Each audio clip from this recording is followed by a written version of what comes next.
Bonjour à toutes, bonjour à tous, vous commencez à me connaître maintenant, c'est Gilles de Photoshop Techniques. Nous voici dans un nouveau tutoriel où l'on va apprendre dans un premier temps à créer une forme. Ici nous allons créer une goutte de pluie, nous allons l'enregistrer pour une utilisation ultérieure et enfin l'appliquer à une photo de circonstance. Mais avant tout cela, je vous invite à vous abonner en cliquant sur ce bouton ainsi que sur la clochette pour être averti des futures réalisations. Allez, c'est parti!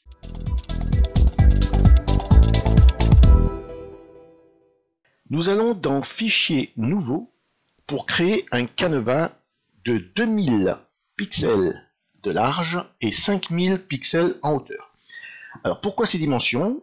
Tout simplement 5000 pixels est la taille maximale d'une brush dans Photoshop CC. Si vous utilisez Photoshop CS6 ou antérieur, la taille maximale est de 2500 pixels. Donc il faudra mettre ici 2500 pixels.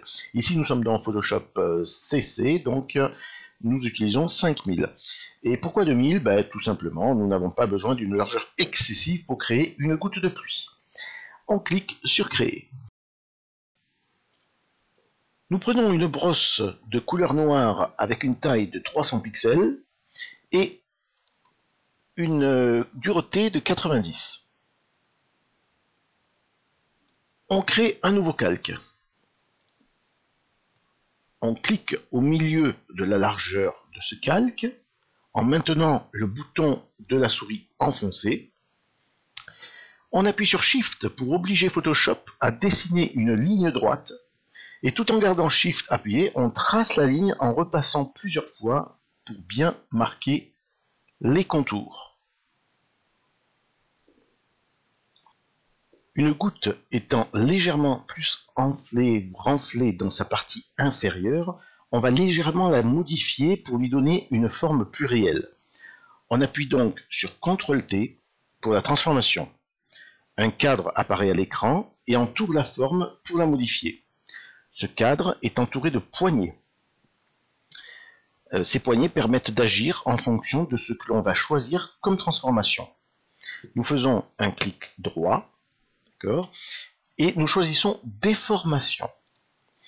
Nous modifions les poignées comme nous le désirons, et quand nous sommes satisfaits, on appuie sur Entrée ou sur la coche de validation en haut de l'écran.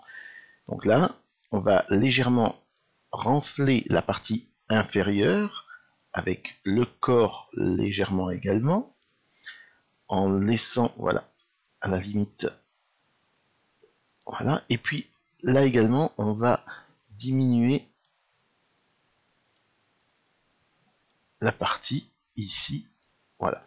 Je pense qu'on est bon.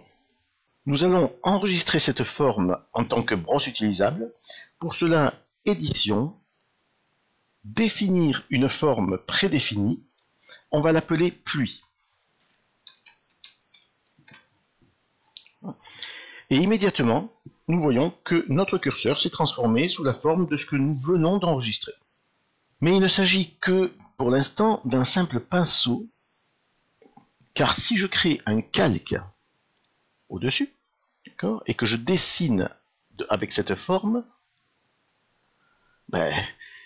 nous n'aurons pas, comme vous le voyez, quelque chose qui ressemble à une goutte de pluie, mais plutôt à quelque chose de très laid. Donc, nous jetons ce calque à la poubelle. Nous allons modifier les attributs de cette forme pour les transformer en véritables gouttes de pluie. Donc, pour cela, nous cliquons dans la barre de panneau sur l'icône Paramètres de forme. Alors, si vous ne l'avez pas, c'est normal, ça peut être normal, puisque moi je l'ai placé sur cette barre parce que j'en ai besoin assez souvent, mais si vous ne l'avez pas, vous allez dans Fenêtre, Paramètres de forme, et celle-ci s'ouvre automatiquement. Nous allons donc dans Forme de la pointe en premier, et nous allons amener le curseur pas jusqu'au fond, c'est-à-dire à 1000%. Cela crée plusieurs instances de la forme. Si je crée un nouveau calque, vous voyez, ça, et que je rapetissis là, voilà, ça crée un nouveau calque avec plusieurs instances de la goutte d'eau. Puis nous allons dans dynamique de la forme. Ici, nous faisons varier la taille jusqu'à son maximum, à 100%.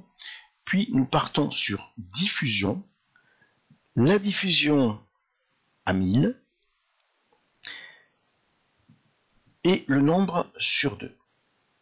Alors, la diffusion à 1000, vous voyez que ça crée plusieurs instances, mais qui ne sont pas forcément dans le plan de la souris. Si vous voyez, si je mets la diffusion à 0, vraiment, les gouttes suivent le tracé de la souris. Maintenant, si je mets la diffusion à 1000, vous voyez qu'en fait, les gouttes peuvent s'inscrire dans toute la page. Le nombre sur 2, c'est simplement pour un nombre plus élevé de gouttes d'eau. Voilà. Puis nous allons dans transfert, où là nous allons mettre une variation d'opacité à 15% et une variation de flux à 25%. Voilà. 25. Toutes ces valeurs sont des valeurs qui, à mon goût, matchent au niveau de l'apparence, mais libre à vous de choisir d'autres valeurs qui vous conviennent mieux.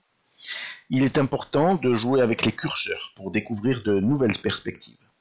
Et une fois que les réglages sont terminés, on clique sur le bouton ici, enregistrer nouvelle forme, créer une nouvelle forme, que j'appelle pluie 2. Je n'inclus ni l'épaisseur de la forme, ni la couleur, car je veux en avoir la totale maîtrise par moi-même. Je laisse simplement les paramètres d'outils et je clique sur OK.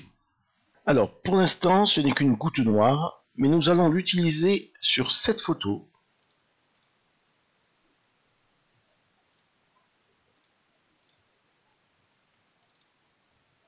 Voilà. Pour l'améliorer et pour y injecter de la pluie. Nous voyons qu'il y a déjà quelques gouttes, mais nous allons en rajouter pour l'intensifier. Nous rajoutons un calque que nous nommons pluie fine.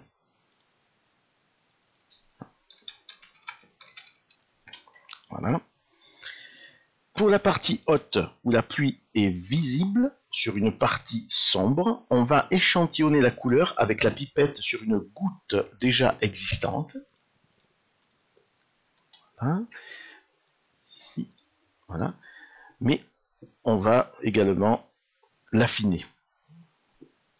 Alors, on va prendre la couleur 272 B33.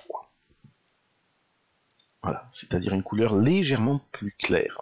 On prend au départ une taille de 100 pixels, une brosse de 100 pixels, et on va peindre quelques gouttes sur la partie haute sombre de l'image. Voilà, hop, nous déposons quelques gouttes. Alors, ce n'est pas grave si nous dépassons sur l'autre partie, voilà, car nous les supprimerons juste après les réglages. Nous montons la taille à 150, voilà, et dans le même calque, nous rajoutons quelques gouttes plus grosses sur la même portion d'image. Voilà. Maintenant, il faut appliquer quelques corrections à ce calque. Nous convertissons ce filtre en objet dynamique. On va lui rajouter un flou directionnel, voilà, aux environs peut-être de 100 environ, voilà. Et une opacité à 80% environ. Alors sur ce calque, il faut supprimer les parties qui ne nous intéressent pas. Donc on va créer un masque de fusion à côté de la pluie fine. On repart sur une brosse tout à fait normale, voilà. Et on va donc peindre en noir, bien sûr, en noir, sur le masque, ce que l'on veut supprimer. Puisque là, alors on va faire une brosse moins dure, voilà. Là, évidemment, sur le parapluie, ça n'a pas lieu d'avoir des gouttes très foncées. Pareil sur le modèle. On peint donc en noir pour cacher les gouttes qui apparaissent sur le modèle. On recule. À présent, nous créons un nouveau calque que nous allons appeler pluie 2. Et sur ce calque, nous allons appliquer une pluie avec la brosse pluie 2, donc, que nous avons ici. Voilà, pluie 2. Avec une taille de 150 pixels et avec la couleur, une couleur légèrement plus claire. On va prendre, voilà, une couleur légèrement plus claire et on va s'occuper de la partie basse.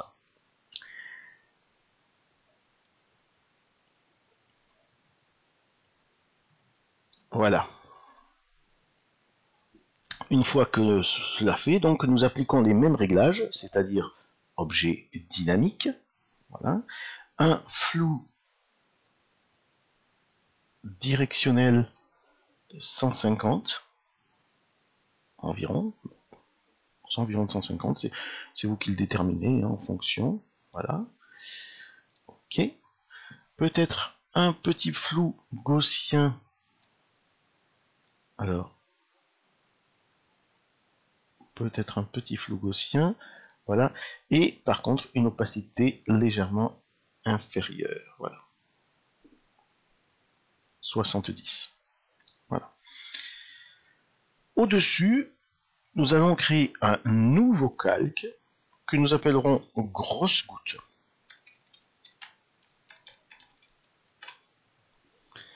Alors nous allons passer avec une taille de 700 pour ces grosses gouttes. On va diminuer la diffusion à 200, pardon, la diffusion à 200. Voilà, pour qu'elle soit plus concentrée là où je clique avec la souris. Et le nombre à 1 pour qu'il y en ait beaucoup moins. Donc, nous rajoutons quelques gouttes par-ci, par-là. Voilà, par exemple, ici, voilà, ici, hop, hop. Ça devrait être bon, voilà. Nous allons bien sûr convertir ce calque en objet dynamique. Nous allons appliquer un flou gaussien d'à peu près 27 ou 30, environ 30, voilà. Voilà. Et une opacité à 90 environ. Voilà.